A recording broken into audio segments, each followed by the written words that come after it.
The 2015 spin-off of AMC's ever-popular Breaking Bad, Better Call Saul, which airs Monday nights on AMC, follows the pre-criminal law life of sleazy criminal lawyer Saul Goodman, Bob Odenkirk. Through flashbacks, flash-forwards, and a whole lot of drama and comedy, viewers are propelled through Goodman's past, for better or for worse. The show, originally airing in February of 2015, just began its second season on AMC on Monday, February 15th, and this season, viewers should expect to see some explosive, funny, and even romantic content that may have been absent from the first season. Today, I'm going to show you 8 fun facts about Better Call Saul.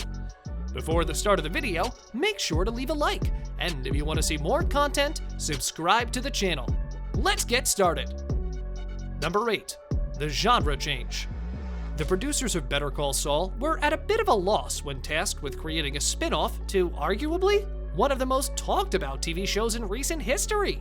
They were unsure whether Saul Goodman was best displayed comically or dramatically, and after much consideration, a combination, a dramedy, was the verdict. At first, producers were thinking of creating a 30-minute sitcom, especially given the cast's comically trained backgrounds. Odenkirk, for instance, has much experience in this realm, including his work on shows such as With Bob and David, 2015, Mr. Show and The Incredible, Fantastical News Report, 1998, and Comedy Bang Bang, 2012 through 2015. They also toyed with the idea of a crime show layout, where Saul would take on a new client every week. Eventually, the idea of a dramedy won out, and it was ultimately a great choice for the show, as it became the perfect combination of Breaking Bad and Saul Goodman. Number 7. The many names of Saul. While we know him best as Breaking Bad's crooked lawyer Saul Goodman, on Better Call Saul, he goes by his real name, Jimmy McGill. And this name isn't his only different thing. Jimmy McGill is nowhere near as popular as we find Saul in Breaking Bad.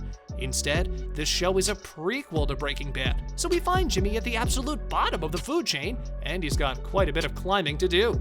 Still, each season begins with a black and white sequence where Saul is working at a Cinnabon and goes by Gene.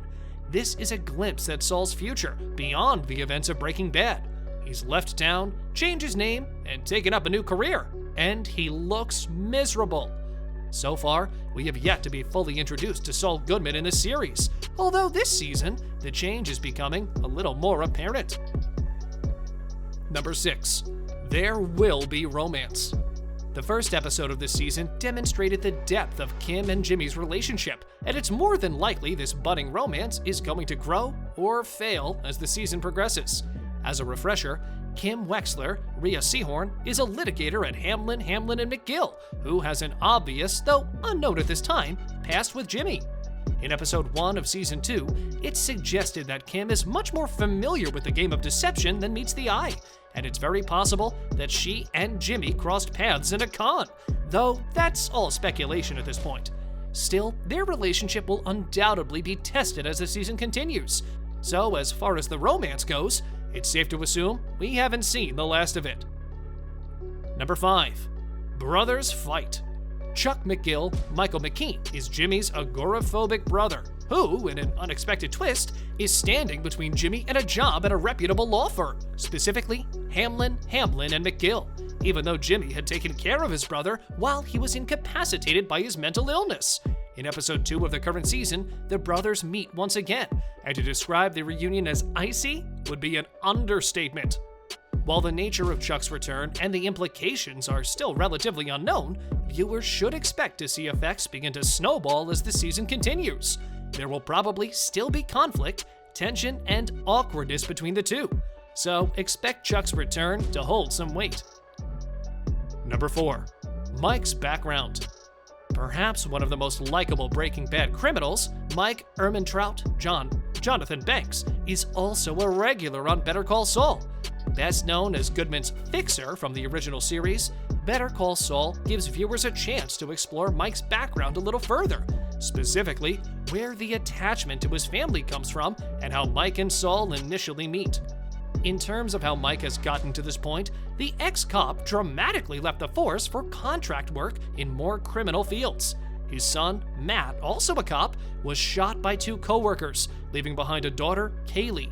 Mike feels responsible for his granddaughter and daughter-in-law, and as we've seen on both Breaking Bad and Better Call Saul, the money Mike makes in his shifty dealings is gifted to his family.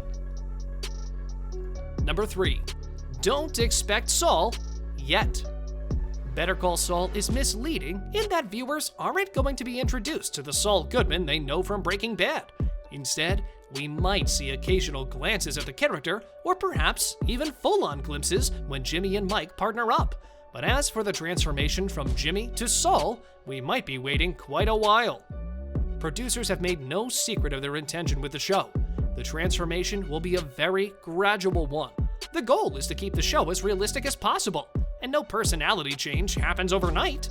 So while we're eager to watch Jimmy McGill become Saul Goodman, the change won't happen in a single episode, perhaps not even in a single season. Still, if we know the writers and the cast, the wait will be well worth it. Patience is a virtue. Number 2. Breaking Bad nods. While Better Call Saul is certainly strong enough to stand on its own, don't forget, it is a prequel, so it's safe to say there will be many nods to Breaking Bad, however subtle or blatant they may be.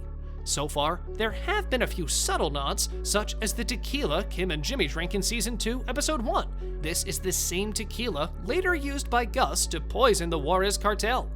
But as far as future nods go, expect more familiar faces. The cameos so far have been both blatant, the introduction of Tuco in the first episode, and subtle. The finance guy that Kim and Jimmy hustle in Season 2, Episode 1 is Ken from Breaking Bad Season 1, Episode 4. But there will be plenty more to come. And all this is leading up to the probable introduction of Jesse Pinkman, Aaron Paul, though it's unlikely this is coming up anytime soon. Number 1. But it's not the same. Just because the ties to Breaking Bad are going to be apparent throughout the prequel series doesn't mean that the shows are going to follow the same bare-bones outline. While there appears to be a dark future looming before Jimmy McGill, it's unlikely the show will reach the darkness of Breaking Bad. The difference between the original drama and the prequel dramedy is that, while the same underlying moral questions are present and things are undoubtedly going to go downhill for Goodman, this standalone show doesn't have to resort to Breaking Bad plotlines. Saul Goodman is a more positive person than Walter White, and that right there makes all the difference. So while ties are inevitable and similarities will be there throughout, don't make the mistake of thinking the shows will have the same tone, because they won't. Thanks for watching, guys. If you enjoyed this video, smash that like button, subscribe to the channel, and turn on post notifications to see more of our future videos. With that said, keep enjoying our videos, and I'll see you in the next video.